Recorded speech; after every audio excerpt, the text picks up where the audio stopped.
Paix et grâce de la part de celui qui a donné sa vie pour nous à la croix, celui qui nous a aimés d'un amour infini. Ce soir, par la grâce de Dieu, nous allons poursuivre notre enseignement sur la prière. Mais aujourd'hui, nous allons nous focaliser sur un point très important. Nous allons parler du combat spirituel. Alors très rapidement, pour ceux qui ont leur Bible, nous allons prendre Actes des Apôtres, Actes chapitre 16.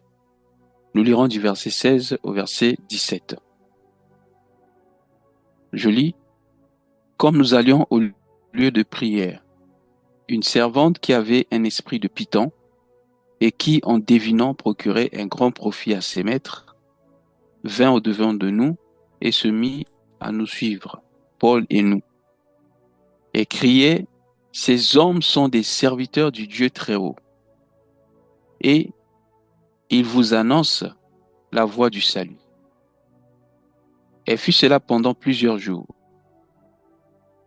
Paul, fatigué, se retourna et dit à l'esprit: Je t'ordonne, au nom de Jésus-Christ, de sortir d'elle.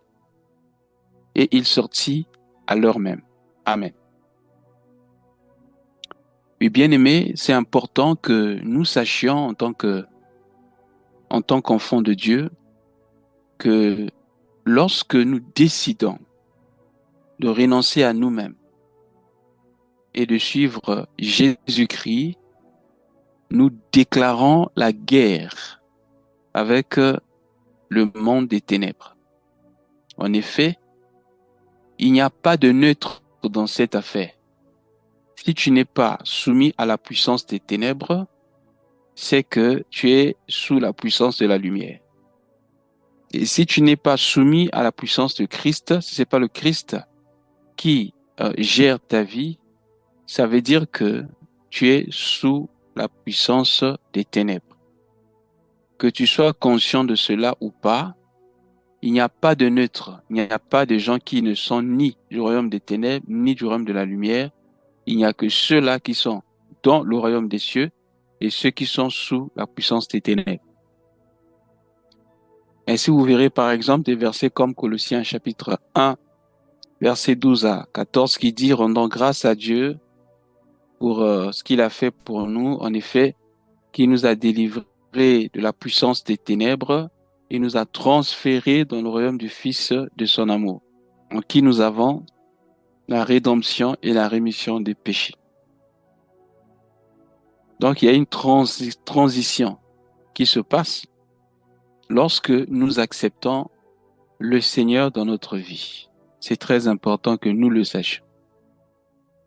Alors que Jésus guérissait les malades, un jour, les pharisiens sont venus pour dire: cet homme chasse les démons par Bézéboul, le prince des démons.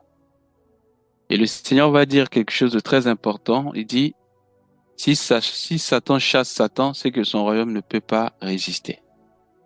Donc il s'agit ici de la bataille ou du combat entre deux royaumes. Et si nous le comprenons, bien aimés, nous ne pourrons plus mener notre vie comme nous le voulons. J'aimerais aussi, en posant les bases, nous rappeler que tout ce qui arrive physiquement est le résultat de ce qui se passe au niveau spirituel. Donc voilà pourquoi nous devons nous préparer spirituellement. Alors ici, nous sommes devant cette scène qui s'est passée à Philippe. On dit que Paul et d'autres frères et les autres partaient au lieu de la prière. Alors j'ai trouvé là une servante qui, en devinant, procurait un grand profit à ses maîtres. Donc c'était une femme qui prédisait l'avenir. Vous venez voir la femme aujourd'hui, elle peut vous dire ce que vous allez connaître dans 2-3 jours, et la chose arrive. Et cela faisait rentrer beaucoup d'argent. Et quand il a vu Paul et les autres, il est écrit qu'elle a commencé à dire: ces hommes-là sont des serviteurs du Dieu Très-Haut. Et il vous annonce la voie du salut. Et écoutez bien le verset 18. On dit, elle fit cela pendant plusieurs jours. Ça veut dire quoi? Peut-être que le premier jour, ils n'ont pas discerné. Le deuxième jour, ils n'ont pas discerné. Mais on dit, Paul, fatigué de cela, chassa l'esprit. L'esprit du Seigneur apporte la joie. L'esprit du Seigneur n'apporte pas la lourdeur dans le cœur. Quand quelqu'un parle par l'esprit et que vous sentez que vous êtes lourd à l'intérieur, examinez encore ce que la personne dit, car le Saint-Esprit apporte la paix, le Saint-Esprit apporte la joie et non la lourdeur ni la fatigue. La parole nous dit, ne mettez pas foi à tout esprit, mais examinez toutes choses. Ce n'est pas parce que ce qu'on t'a dit est vrai que forcément cette personne-là est de Dieu ou vient de Dieu. Écoutez, on dit que cette femme était possédée. Elle avait un esprit de python. Elle avait un démon. Et ce démon-là lui donnait la capacité de prédire l'avenir. Donc vous voyez que quelqu'un peut être possédé par un démon et te révéler des choses que tu ne connaissais pas ou des choses cachées de ta famille. Malheureusement, aujourd'hui, l'Église ne fait plus attention. Et c'est devenu monnaie courante partout. Hein, c'est devenu même certaines des marques de la popularité dans l'Église. Les gens aiment bien là où les gens prophétisent, ils parlent des choses. Hein, d'autres pseudo-prophètes voient même les sous-vêtements des gens. D'autres prennent des renseignements et après ils viennent devant la chaire pour dire tu t'appelles un tel, ta maman c'est X, ton frère c'est Y, voilà, voilà. Et les gens acclament. Faisons très attention. On doit se poser la question, après avoir reçu une prophétie, est-ce que celle-ci me rapproche de Dieu ou m'éloigne de Dieu? Après avoir reçu une prophétie, ou lorsque quelqu'un prophétise, qu'est-ce qu'il dit ou qui cherche-t-il à glorifier? Parce que Jésus a dit, quand le Saint-Esprit viendra, il me glorifiera. L'Esprit du Seigneur ne vient pas pour glorifier les hommes. Voilà pourquoi on doit faire très attention. C'est devenu monnaie courante aujourd'hui. Vous voyez des hommes de Dieu passer plus de temps à parler avec des démons. Donc c'est le démon qui vient confirmer son ministère devant les gens.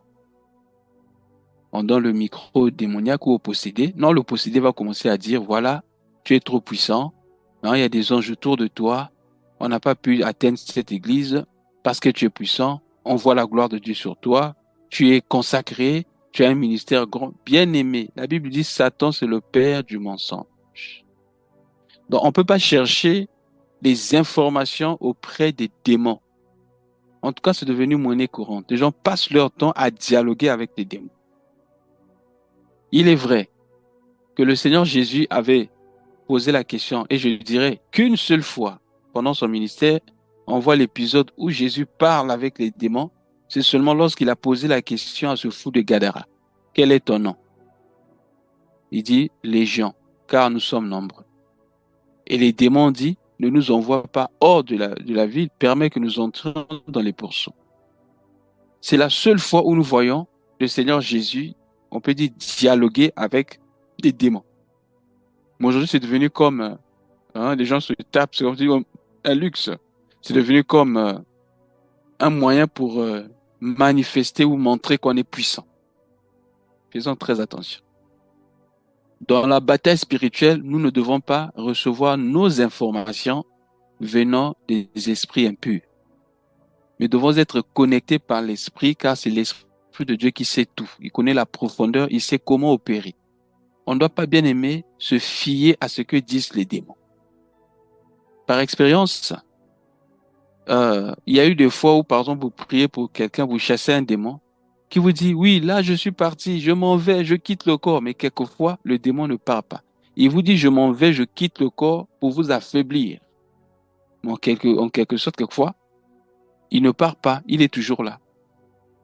Donc, nous devons être connectés par l'esprit afin de suivre ce que l'esprit nous dit. Parce que vous voyez bien ici, On dit que cette femme-là disait quoi? Ces hommes sont des serviteurs du Dieu très haut. Était-il vrai ou faux? C'était vrai. Parce que à cette époque, c'était même difficile pour les gens de recevoir la doctrine de Paul, la doctrine de Christ. Et cette femme-là disait ce qui était vrai. Mais elle disait ça par quel esprit? C'est ça le problème. Jean-Baptiste a dit, je suis la voix de celui qui crie dans le désert. Écoutez bien, je suis la voix, mais de quelqu'un d'autre qui crie dans le désert. Ça veut dire quoi? On doit écouter celui qui crie et non simplement la voix. Je donne un exemple. Je peux avoir une radio et je mets par exemple un CD ou encore voilà une clé USB. Il y a un chanteur qui chante.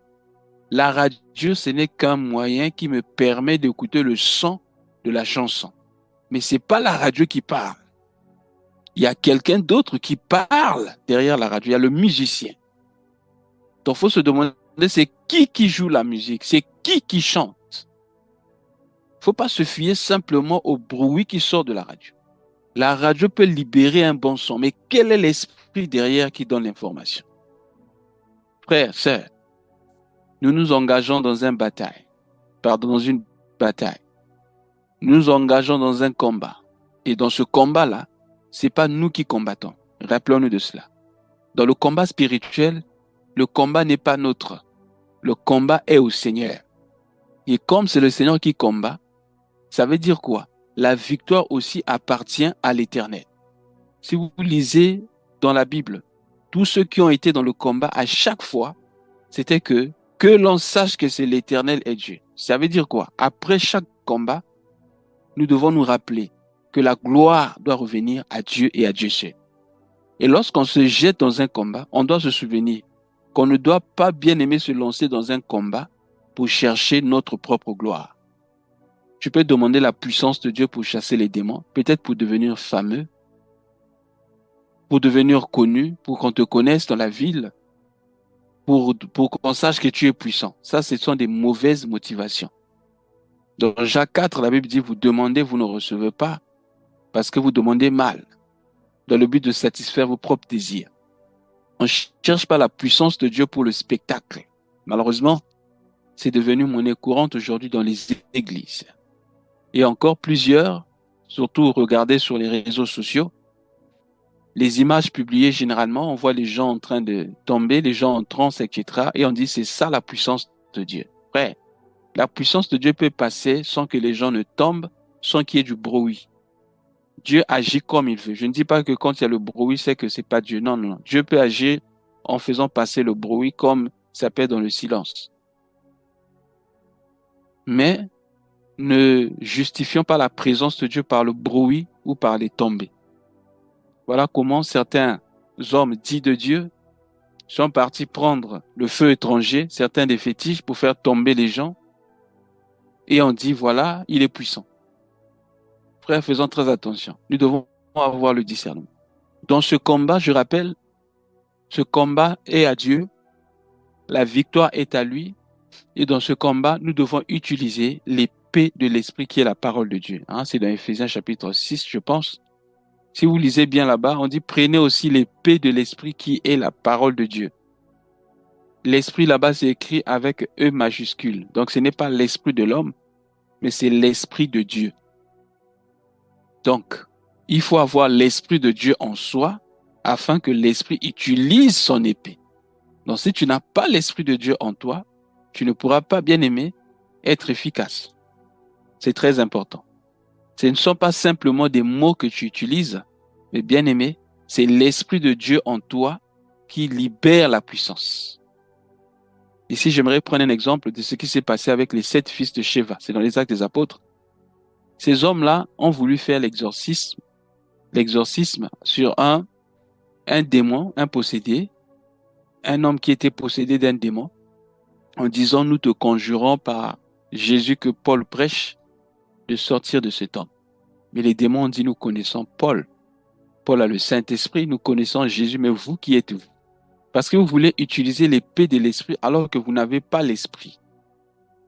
Et la Bible dit, le démon a pris, et c'était les démons les avaient maîtrisés et ils sont sortis de là avec des plaies ainsi que des habits déchirés.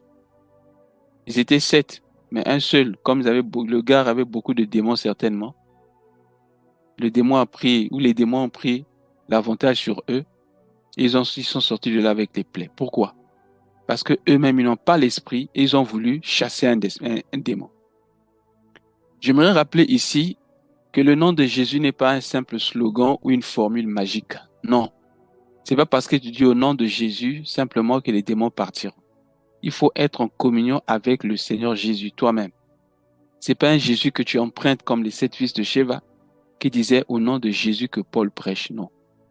Ça doit être le Jésus que toi tu connais personnellement. Et lorsque tu parleras au nom de Jésus, les démons ne te verront pas toi, mais verront celui qui est en toi et ils quitteront les corps. Bien aimé, c'est très important. Vous voyez, dans la bataille spirituelle, nous devons savoir que c'est seul le nom de Jésus-Christ qui est le nom qui est au-dessus de tout nom, parce que Philippiens chapitre 2, verset 9 à 11, bon, on peut prendre du verset 1er au verset 11 là-bas, on parle de sa descendance, comment Jésus a accepté de descendre, comment il s'est humilié et comment Dieu lui a donné le nom qui est au-dessus de tout nom. Il est écrit qu'afin qu'au nom de Jésus, tout genou fléchisse dans les cieux, sur la terre et sous la terre, et que toute langue confesse qu'il est Seigneur à la gloire du Père.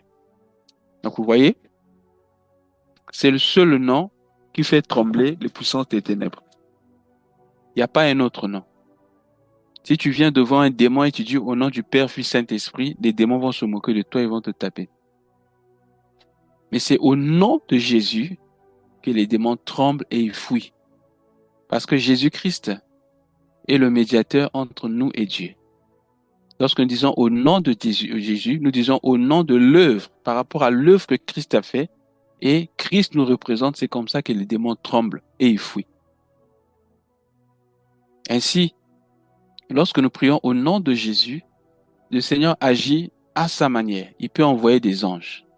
Et j'aimerais ouvrir une parenthèse ici, parce qu'il y a certaines doctrines où on vous demande d'invoquer les anges, on vous donne des chapelets, des talismans, beaucoup de choses que vous devez mettre sur votre corps ou encore dans la maison. J'aimerais rappeler ici que Actes chapitre 17, 24 dit, le Dieu qui a créé les cieux et la terre n'habite pas dans le temple fait des mains d'hommes. Il n'a pas besoin qu'un homme puisse l'aider. Donc, on ne doit pas penser que la divinité soit semblable à une pierre taillée, etc. Je me rappelle, on avait visité la maison d'une famille indienne catholique. Ils ont une photo, en tout cas la photo de l'acteur qui a joué le film de Jésus.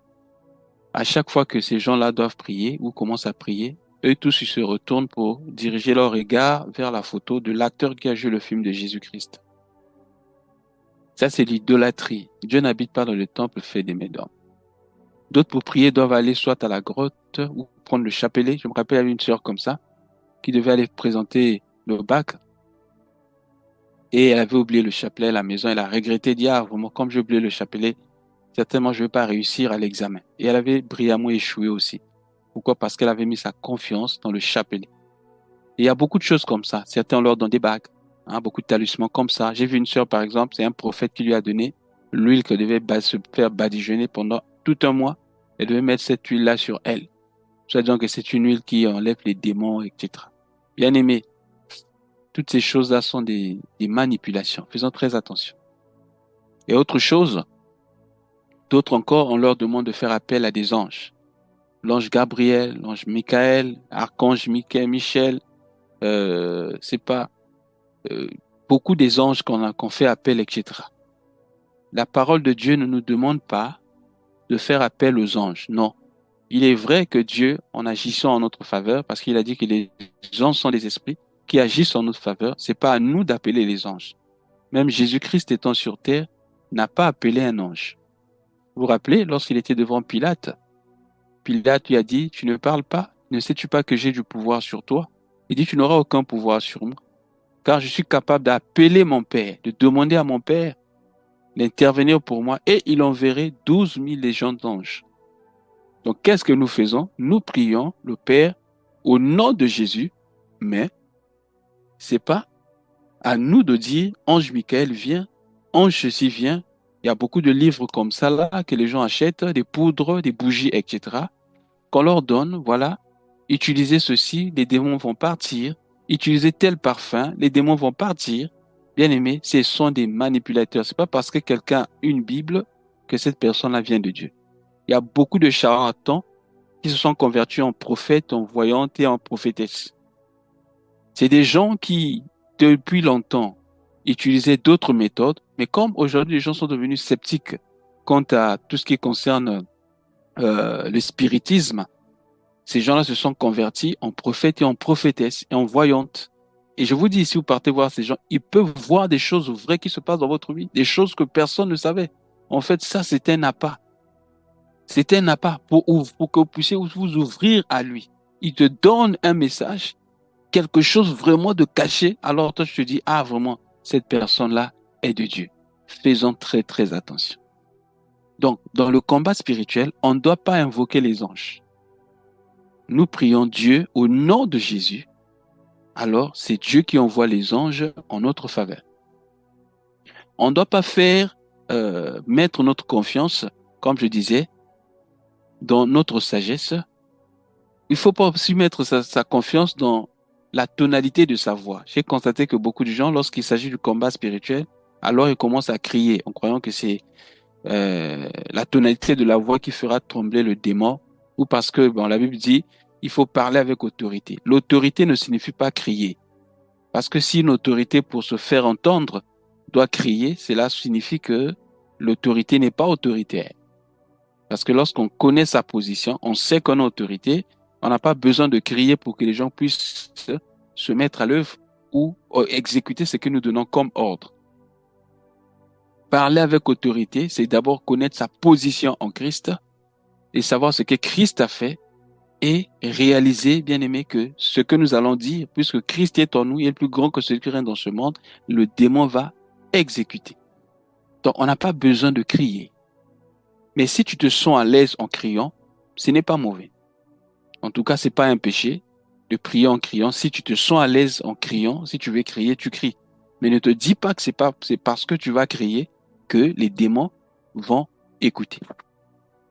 Alors, bien aimé, nous avons besoin, dans cette bataille-là, d'être vraiment orientés par le Saint-Esprit parce que surtout, pour ceux qui prient pour les gens, Paul a dit à Timothée, ne impose pas les mains sur quelqu'un avec précipitation, de peur de partager le péché d'autrui. On ne doit pas imposer les mains sur des gens avec précipitation, mais on doit avoir le discernement. Généralement, pour que le combat spirituel ou encore la délivrance arrive facilement, on a aussi besoin d'être sincère, l'honnêteté dans ce que nous disons, dans la conversion et dans la repentance. Il y a des gens qui se repentent, mais quelquefois, qui cachent autre chose. Or, Proverbe chapitre 28, verset 13 dit, celui qui cache ses transgressions ne prospère point, mais celui qui les avoue et les délaisse obtient miséricorde. Souvent, dans le combat spirituel, beaucoup de choses bloquent la délivrance parce que les gens ne veulent pas ouvrir leur cœur. Ouvrir leur cœur pour dire la vérité de ce qui s'est passé réellement. Ouvrir leur cœur, par exemple, pour pardonner. Ouvrir son cœur pour lâcher prise. Décider vraiment de libérer celui qu'on a enfermé dans notre cœur, qu'on a décidé de ne plus jamais adresser la parole ou de pardonner. Je me rappelle alors qu'on priait pour une sœur comme ça, les esprits s'étaient manifestés. On sentait vraiment une présence démoniaque, on chassait les esprits et tout. Mais on ne comprenait pas, on continuait à prier. C'est comme si quelque chose lui dit à la sœur, tu dois lui dire la vérité. Et là, elle va commencer à confesser, non, on m'avait emmené dans une forêt, on m'avait initié, voilà, c'était ma tante. Oh, mais depuis longtemps, pourquoi tu nous as pas dit ça? Et pendant qu'elle continuait, c'est comme si elle voyait des esprits qui la menaçaient pour dire, si tu continues à parler, on va te tuer. Mais après, au lieu de continuer à dire la vérité, elle s'est tue. On lui a dit, vraiment, ma sœur, si tu ne peux pas dire la vérité, on ne voit pas comment on va continuer. C'est pour ton bien. Je répète, celui qui casse ses transgressions ne prospère point, mais celui qui les avoue et les délaisse obtient miséricorde. L'une des clés du combat spirituel, c'est bien aimer la sincérité. Il faut être sincère. N'appelle pas péché par faiblesse, non. Christ n'est pas mort à la croix pour nous libérer de nos faiblesses, mais pour nous délivrer de nos péchés. Il est mort à la croix pour nos péchés. Il est ressuscité pour notre justification. Donc, bien aimé, c'est un combat qui est réel. Et dans ce combat-là, il y a une chose que j'aimerais aussi rappeler ici. Jésus n'a pas dit vous lierez les démons. Parce que j'en ai vu, hein, où on va lier les démons. Non, non, il dit vous chasserez les démons. Il n'a pas dit vous allez les envoyer en enfer. Vous les chassez. Et quand ils sont chassés, ils vont rentrer dans d'autres corps. C'est pas un secret. Jusqu'à ce que nous serons sur terre, les démons seront toujours là, tout autour de nous. Mais celui qui a Christ en lui, celui qui marche avec Dieu, ils ne pourront pas avoir de l'avantage sur sa vie. Et là, j'aimerais parler de 3 types d'attaques. Dans les 3 types d'attaques, il y a ce qu'on appelle l'oppression. Ensuite, l'obsession, puis il y a l'oppression, l'obsession. Qu'est-ce que je suis en train de dire? Il y a, je dirais, l'oppression, c'est-à-dire que lorsque tu es oppressé par un esprit qui t'inspire des choses, mais tu n'es pas obligé d'agir comme le démon te demande. C'est-à-dire, tout le monde peut être oppressé. Même un serviteur de Dieu peut connaître l'oppression. Même le Seigneur Jésus-Christ l'a connu, vous voyez, lorsqu'il est sorti de son jeûne de 40 jours, il y a eu cet esprit-là, Satan qui lui disait, si tu transformes ces pierres-là en pain, si tu jettes du haut en bas, adore-moi, etc. C'était au niveau de la pensée. Donc tous, on peut avoir des mauvaises pensées qui arrivent, mais le problème c'est quoi? Lorsque Satan sème les mauvaises pensées, celui qui a l'esprit de Dieu en lui, bien aimé, ces pensées ne peuvent pas produire des fruits. C'est là où le Seigneur Jésus a dit, celui qui regarde une femme pour la convoiter a commis l'adultère avec elle. Tu peux regarder, mais sans convoiter. Comprenez? Donc, on peut tous être oppressés, ça peut arriver. Donc, il y a l'oppression, il y a l'obsession et ensuite la possession. Voilà, il y a 3 niveaux. L'oppression, l'obsession et la possession. Le deuxième niveau, c'est l'obsession. Un obsédé, c'est celui qui est plus ou moins influencé par des mauvais esprits. Et généralement, c'est le domaine des addictions. Vous voyez, par exemple, certaines personnes qui ont une dépendance à la drogue, d'autres encore, dépendance au désir, par exemple, au désir sexuel. S'il ne va pas avec une femme ou avec un homme, il ne se sent pas à l'aise. S'il ne fume pas la drogue ou la cigarette ou encore la boisson, il ne peut pas. Et ce sont des démons qui viennent influencer sa pensée, qui ont pris plus ou moins le contrôle de ses désirs. C'est au niveau émotionnel encore.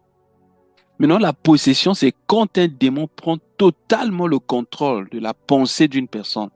Hein, par exemple, vous voyez une personne qui est folle, qui ne réfléchit plus, qui parle seule dans la rue, qui parle avec des esprits, c'est-à-dire que la personne est totalement sous la possession des esprits mauvais.